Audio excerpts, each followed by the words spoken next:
Plans are nothing. Planning is everything. Dwight D. Eisenhower. And that's how we start another video from Flashpoint Campaigns Southern Storm. I know I've said that quote today, but I feel like that's one of the greatest quotes, at least in military terms, I've ever heard. Of course, it applies to many things, to your life, to your fitness routine, to your gym, to your training, to your education, whatever. I feel like this is a really good quote, and it's short, so I think it's quite easy to remember that and recall whenever it's needed. But either way, today we are going to start another scenario, another medium scenario regarding size, and there's still plenty of them. I haven't realized it's so many. So the next one after an autobahn too far is cross-checking. And I already see that it starts in the middle of the night. Okay. What we have here? Quick look. Just a quick look. 56 units. Here 98. Okay, that's the medium scenario, but it's quite small. And we are going to command Canadian forces. Oh, that's so good. I absolutely love Canadian forces. Or maybe, well, I don't know exactly all Canadian forces, but for example, snipers. Oh, snipers are their stats. They are my heroes. I love snipers. I mean, that's one of those things I would like to do in my life, being a sniper. I mean, I'm not too old though, but well, uh, life is complicated, so it's not so easy to become a sniper, especially in Poland. Uh, our military is quite specific, but either way, as I've said, Canadian snipers absolutely starts. By the way, at that moment, I can recommend you a great book which is called The Killing School by Brandon Webb. I've read that book in Polish though. I'm planning on buying the English version as well. But either way, this is a fantastic piece of knowledge of paper. Everything, not everything, of course, but a lot of stuff, mostly stuff related with sniping, with reconnaissance. I think it puts a lot of emphasis on being a sniper as a reconnaissance element, not just the silent killer. Usually, most of the snipers missions are the reconnaissance missions, not the killing. So, well, give it a try. This is one of the best books I've ever read in my life, so I really recommend it to you. But either way, let's go back to the game. Let's quickly read the scenario description. So cross-checking, starting at 0300, July 26, 1989. This is a 4-hour scenario on the Rottenburg map. The scenario has a total of approximately 56 units combined between the 80s Canada versus 80s Soviet Union PTN forces? Soviet Union PTN. What's that PTN? Uh, okay. No clue. That's fine. Let's go to the description. Cross-checking, 26 July 1989, 0300, Tübingen, Germany, Canadian versus Soviet forces. Fighting yesterday was fierce. The Soviets threw the 242nd Motor Rifle Regiment MRR into the fray, trying to find a way through the Canadian defense. However, the 2nd Princess Patricia's Canadian Light Infantry PPCLI battalion was able to stop them. Around 0900, the Soviets gave up and pulled back from the A81 autobahn towards Tübingen and Rottenburg. Later in the day, the Canadians attacked at Rottenburg, isn't that a mistake? Sizing bridges over the Neckar River. They then moved a Unit 4 to picket the remnants of the 242nd MRR in Tübingen. In the early hours of the July 26, the Canadians are going to try and defeat the trapped Soviets in Tübingen. Oh, so we are the offensive side this time. Okay. Motor Rifle Regiment, let's remember that name. Let's proceed. That's all about description. Of course, the computer opponent, player 1, NATO commander. Oh, 4 plans to select from, but we are going for the random one as always. Let's proceed. Difficulty Gronard, like always. And now let's see the map. Okay, first of all, well, let's read it. For Canadian Mechanized Brigade announcements. Brigadier General Eddie. Welcome. Oh, that's a beautiful logo. I love it. Welcome to the cross-checking scenario. You are commanding NATO forces and have 4 hours to accomplish the mission described in your scenario briefing. Your forces are composed of 11 groups of units, extensive descriptions of which are found in the operations, people and logistics, and fire support staff reports, or personnel and logistics. Information about the opposing forces are available from the Intel staff report. You may now drag and drop, blah blah blah. You are responsible for a total of 4 recce, 19 tanks, okay, 66 APCs, 36 infantry, 12 self-propelled anti-tank, 8 anti-tank, 22 HQ, 15 air defense, 32 self-propelled RT, and 4 air sub units worth 8,348 victory points. Remember, these assets are all but irreplaceable. Wow, there's so many units available. Good luck. Okay, let's proceed. Oh, wow, let's see. Okay, so first of all, let's scout the map. That's a giant map. Wow, okay. The good news is that we are starting quite close, around Tübingen. We have 4 hours to accomplish the success, okay? We are starting in the middle of the night, that's the problem. Yeah, the map is giant. But we are only going to operate here around Tübingen, I guess. Okay, so quick zoom on that area then. What we have here, quick look. Let me unfold every. Oh my god. There's so much. Okay. Even more. Well, they are splitted. Those names. What we have? For example, there is a Canadian tank platoon. 4 Leopard C1A1. Oh, it's not a great tank though. That's 105mm L7 medium tank cannon. Nothing special really. 5 kilometers range. Okay. So that's the tank platoon. Here we have anti-tank section. And those are M150. They are equipped with tow. Okay. 60 rounds of them and also 50 cal Browning. Fair enough. What's next? I'm curious about. Okay, here we have reconnaissance, and that's the Lynx. 50 cal Browning and 7.62mm L37.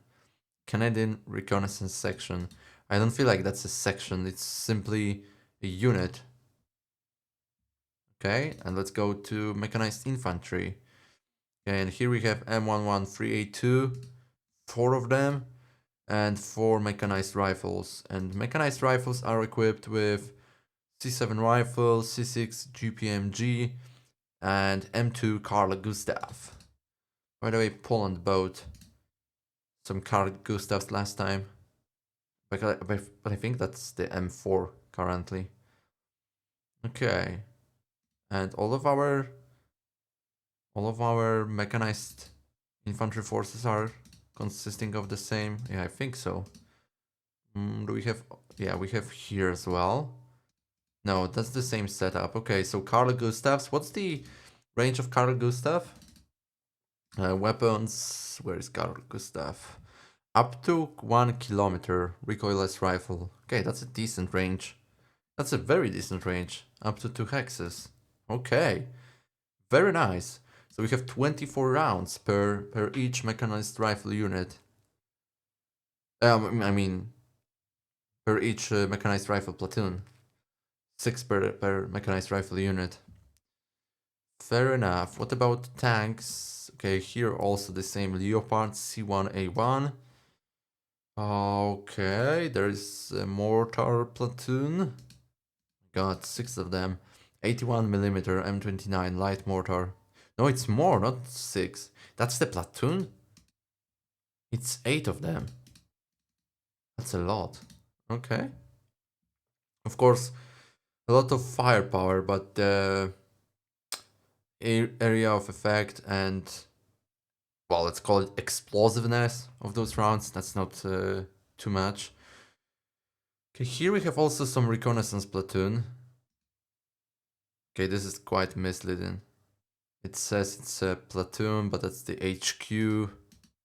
That's also single links. Where where enemies are going to start though? We don't have actually too many units. We have some tanks, we have some recon, but actually that's a single mechanized rifle company, mechanized infantry company in the west, one mechanized infantry in the south, and also one in the southeast. So 3 companies of mechanized infantry, two companies of tanks. Actually, those companies are consisting only of two platoons. So those are smaller companies, if we can call them companies. Okay. There is also mortar. Do we have any that AC Rose flight? CF-18 Hornet. Oh, that's something refreshing. We have air assets available, and they are equipped with Mavericks and Mark 20 Rockeye. Mark 20 Rockeye. That's the bomb, gravity bomb, right? Might be wrong. No, that's a cluster munition. Okay. Yeah, Maverick's range is 23 kilometers. This is huge. I just don't know how they can be used. So if, well, they have 23 kilometers range, so preferably would like to perform standoff missions. So our Hornet is at around 23 kilometers from the target, and they are firing the Maverick at the target, and the target is, for example, pointed by some kind of laser, some forward observer using the laser pointer to point out the target, and that sounds reasonable. But I feel like anytime you are using air assets, they are showing up here in the map. So any kind of air defense systems can simply interdict them. I mean, intercept, which is weird, because if you want to eliminate, so if your air assets are going to perform standoff missions, enemy air defense systems have to be able to also hit targets from a very long range. So for example, imagine that the enemies are going to perform standoff missions. So I need to have, for example, the Patriot air defense missiles to simply intercept those air assets from the very far away. I just don't know how it works here. Are they going to show up in the map so any kind of air defense systems can intercept them? I feel like it is usually this way, because I cannot tell my air assets to use only Mavericks and avoid any other type of munition. I think so. I don't know. Unless we can, for example, set up the maximum range, which should be 23 kilometers, but I don't know. I really don't know. We will give it a try, of course. We'll learn something. So that's the area. We are supposed to capture those 2 objectives. That's mostly the urban fighting. Okay. Do we have any all of map assets except those AC Rose flight? Withdrawal in 120 minutes. Oh, they will withdraw. So we have only 120 minutes, 2 hours to use them as much as possible. Fair enough. And then we have also artillery. 2 artillery companies. No, 3 artillery companies. 4? 4 artillery companies? And okay, that one will show up in about 90 minutes. Rest of them is available right now. What's that? Holy shit.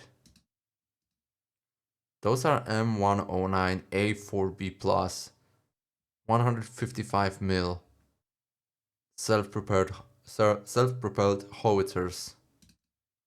What's your maximum range? 20 kilometers. And you are positioned where it is. Okay. Where there is no info. Located 2 kilometers southeast of map. Wow. Wow, there's so much firepower available. And they are also protected by air defense systems, which is so cool. That's how it should look like. Always protect your damn artillery with air defense systems, either short range like here, or any other kind of air defense systems. Always protect your artillery. You have to protect the king. Artillery is the king of the battlefield, and you are supposed to defend them. I don't understand when you have those artillery companies or artillery platoons without any kind of air defense.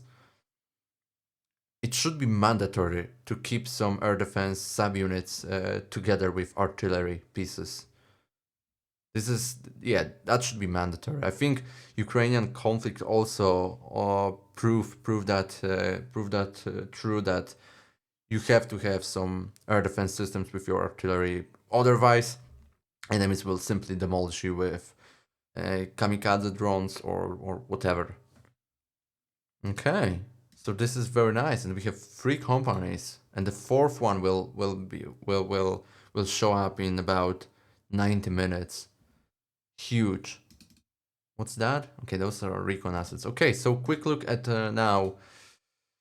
Scenario information center, not that. Ops, which is the operations center. Let's quickly read it. Mission, Brigade Commander. We need the bridges and town of Rothenburg cleared so that we can more easily move supplies and reinforcements forward as the brigade moves north. There is a window of opportunity where I can give you lots of support to push out the Soviets, both first RCHA and some CF-18s. Okay. Good luck and get those bridges for us. Situation. The remnants of the 242nd Motor Rifle Regiment have pulled back and adopted a hasty defense. They have taken lots of casualties and there is no indication that they have been reinforced. 1st Battalion, Royal 22nd Regiment, 1 R22ER, deployed the previous afternoon to picketing positions along the Neckar River to prevent the 242nd MRR from interfering in the brigade's move north. Now it is time to secure the town. Mission: secure objectives Maple and Sucre, whatever. Maple. Yep, maple syrup. To give the brigade access to the bridges. Secure objectives Maple and Sucre. I think those are those objectives, right? I think so. Attachments and detachments. Okay, 8th Canadian Hussars. Okay, coordinating distractions. Fire support, 1st Royal Canadian Horse Artillery Regiment. Will be in direct support. Okay, that's funny. Are they still calling them Horse Artillery Regiment? Really? Looks like that's, well, this is cool. This is really cool. I don't mind it actually. Air support, 4 sorties of CF-80s, okay, 18s. And here we have Maple. That's the objective Maple, and that's the objective Sucre, or Sucre. I don't know how to pronounce it. Okay, H hour is at 0300, and you will have 4 hours to complete your mission. Dawn is around 0307, and dusk is, that doesn't matter really. Okay, so dawn is around 0307. That's good to know. It's 7 minutes since now on. You're on command of blah blah blah. Do we want to read it? Cougar AVGP 8 car Gustav. This is okay. 15 blowpipe. That's very specific information, frankly speaking. On average, your force contains regular units that are ready. They have plentiful ammo and high morale. Okay. Your assigned starting area is bounded by map columns 24 to 81, inclusive in map rows. Okay, whatever. Victory conditions. A decisive victory requires 82% of the total victory points won. Tactical victory 73%, marginal victory 62%, blah blah blah. VP location overview.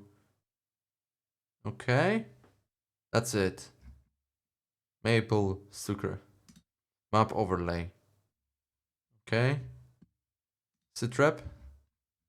Nothing interesting here. Okay, so there is no information. Where are the enemies? I mean, this is only rough information that they are stationing in Tübingen. But we don't really know anything about them. And we are in... Oh, that's the operations tab, right? But this tab, in terms of air support, this is quite important. Airspace control, weak NATO, then it's unknown. Whether it's 10 degrees, visibility 10,000, cloud sailing. There's no information about cloud sailing though, which is weird. Illumination 0%. Okay. And later we don't really know cloud sailing. Oh, looks like cloud sailing I think doesn't apply because it's dark. I'm not sure. And by the way, those Hornets are placed 82 kilometers west of map. So that's gonna take them some time before they can reach the objective. Of course, they are not traveling as slow as ground vehicles, but still, 82 kilometers, it's pretty far away. Okay. Emitters, diaries, mission capable, subunits, all good. Now let's quickly go to intelligence and threat assessment. Okay, here we can see some information. Brigadier General Eddy, the 20th Motor Rifle Division. Okay, now it's 20th Motor Rifle Division. MRD has taken a beating, and are still suffering from fuel and ammunition issues. This morning, the 242nd Motor Rifle Regiment failed in reaching Nagold. Okay, indeed, they took severe losses and have fallen back into hasty defense position. The 242nd MRR is deployed with the remaining motor rifle battalion. Oh, there's a mistake. Covering the approach to Tübingen.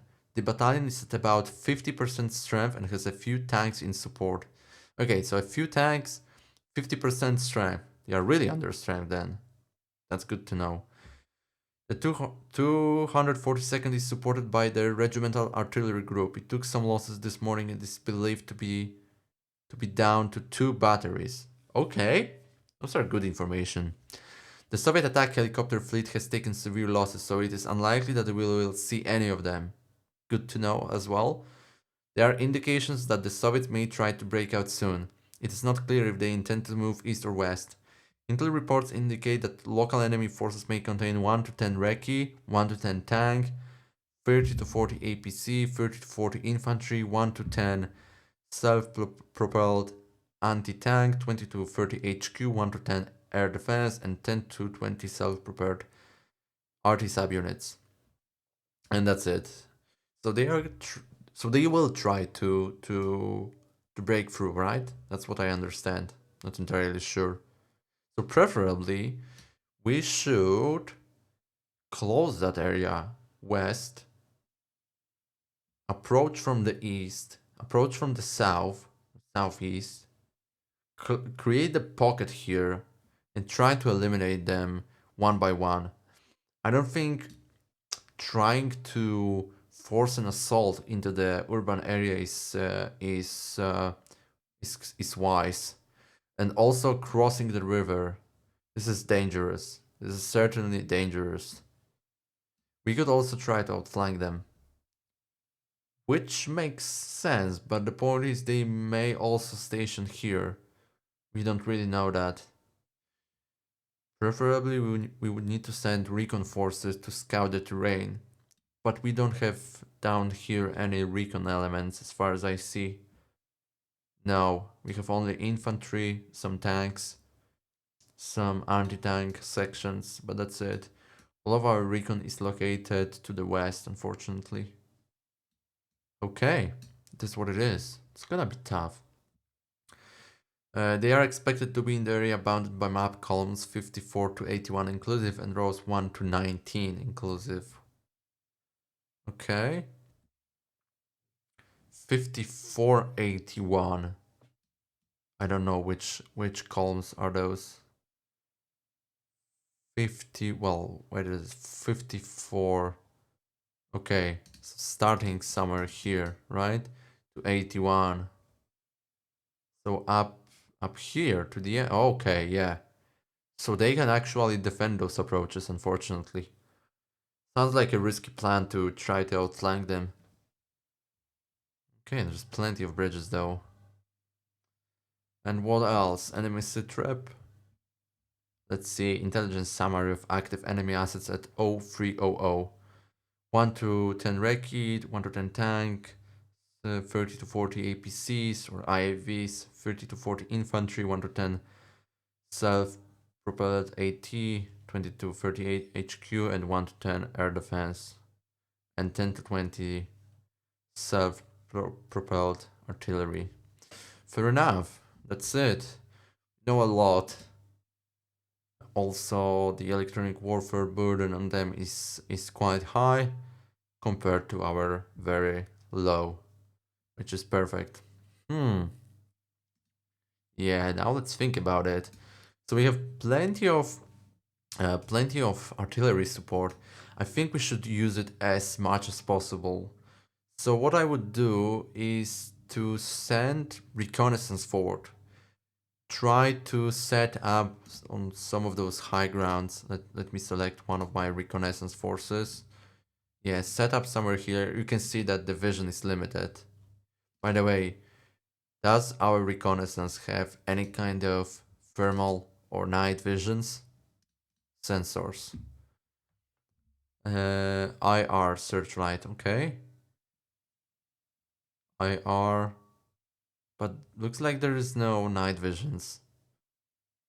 Optical side with zoom, optical gun side with zoom. Yeah, there's no night vision or thermal imagers, unfortunately. Nope, that's not good. What about our infantry then? Line of sight is turned on. Oh my god, they cannot see anything. Holy shit. Sensors. Oh, Jesus, and we are operating in the middle of the night. Night vision sight systems. Okay, here we have it. NVL. Yeah, at least for the infantry. Wondering whether enemies have them as well. The problem with that unit is they are using those APCs, so they represent some signature because of them. I would rather prefer to have purely light infantry without any vehicles so that I could easily operate in those forests at night. Vehicles are quite a problem. They are, yeah, certainly they are the problem. At least I regard them as a problem.